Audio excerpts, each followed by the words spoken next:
Che, ¿cómo andan? Bueno, hoy nos vamos a meter con una historia que es zarpada. Piénsenlo así. ¿Cómo pasamos de creer que un rayo caía porque, no sé, un dios estaba de mal humor a, bueno, empezar a usar la cabeza? Vamos a chusmear un poco cómo nació el pensamiento racional que posta fue un antes y un después para toda la humanidad. A ver, miren esto porque es la clave de todo. Por un lado tenéis el mitos.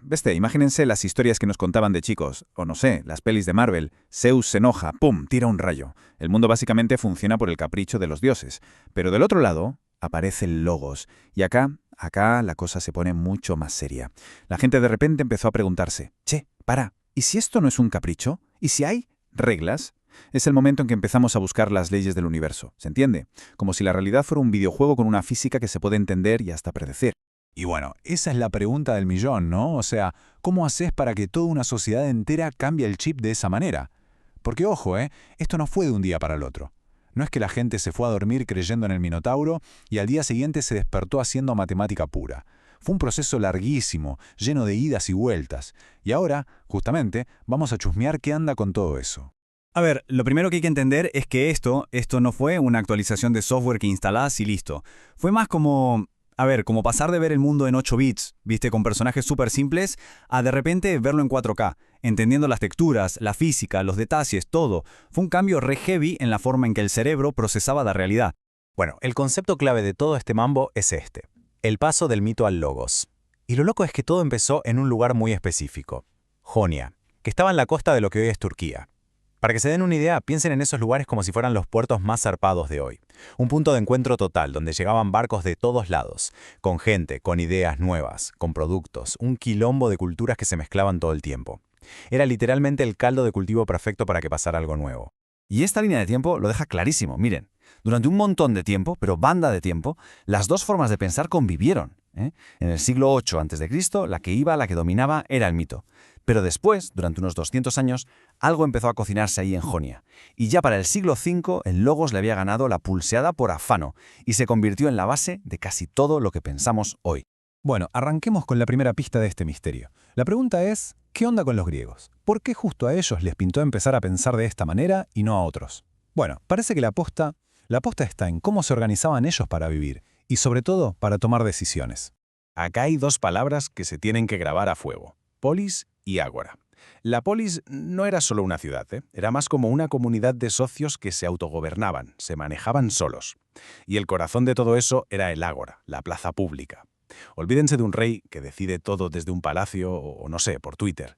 No, acá la gente se juntaba en la plaza a debatir cara a cara. Era el foro de la vida real, el verdadero centro de todo. Y escuchen esta frase de un historiador que la rompe toda. La razón griega aparece como la hija de la ciudad. ¿Qué quiere decir esto? Es tremendo. Quiere decir que la razón no la inventó un genio solo en su casa en modo ermitaño. No. Nació en la calle, del bardo, de la discusión, de la necesidad de convencer al otro con argumentos. Es un producto social, guacho. Salió de la gente. Y préstenle mucha atención a esto, porque es un quiebre total, un cambio de paradigma. En el ágora ya no ganaba el más fuerte o el que tenía más guita, no, ganaba el que tenía mejor labia, el que argumentaba mejor.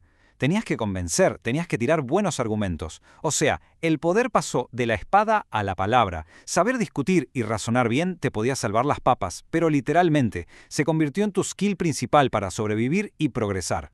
Ok, vamos con la segunda pista.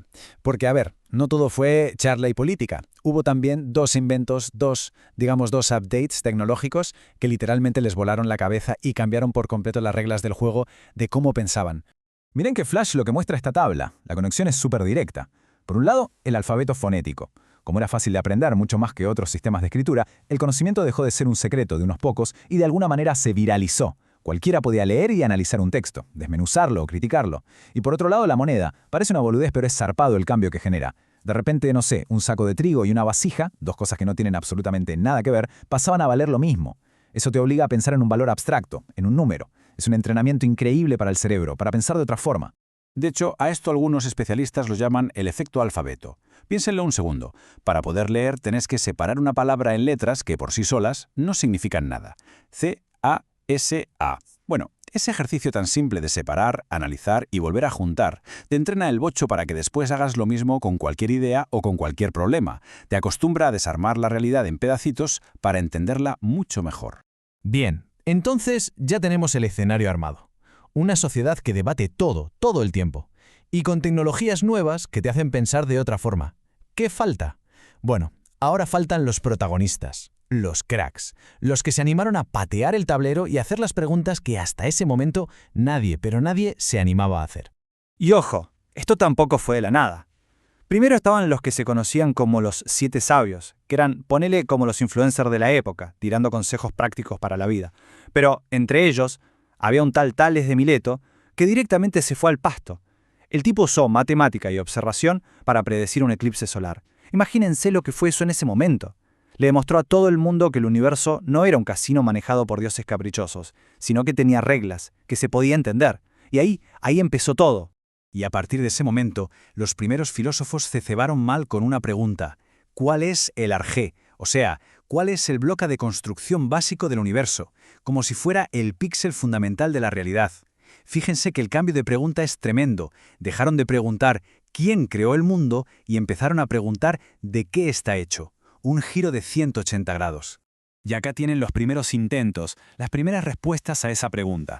Tales, por ejemplo, dijo que todo era agua. Anaximandro flasheó con algo mucho más abstracto, el apeirón, que sería como una especie de materia prima infinita e indefinida. Y Anaxímenes dijo que era el aire. A ver, lo genial de esto no es si tenían razón o no, spoiler. No la tenían. Lo que realmente importa es que, por primera vez en la historia, buscaron una respuesta en la naturaleza misma, no en un cuento de dioses. Básicamente, acababan de inventar la ciencia. Y acá tienen la prueba, hecha imagen. Este es el mapa que hizo Anaximandro. Mírenlo bien. No van a encontrar acá la casa de Hércules ni el Monte Olimpo. No. Es un intento de dibujar el mundo como se lo ve, con proporciones, con una lógica geográfica. Es ni más ni menos la nueva forma de pensar, hecha un mapa. Bueno, llegados a este punto, ya juntamos todas las pistas. Teníamos una política basada en la discusión, una tecnología que te expandía la mente y un par de locos que se animaron a preguntar de todo. Juntamos todo eso y ¿qué nos da?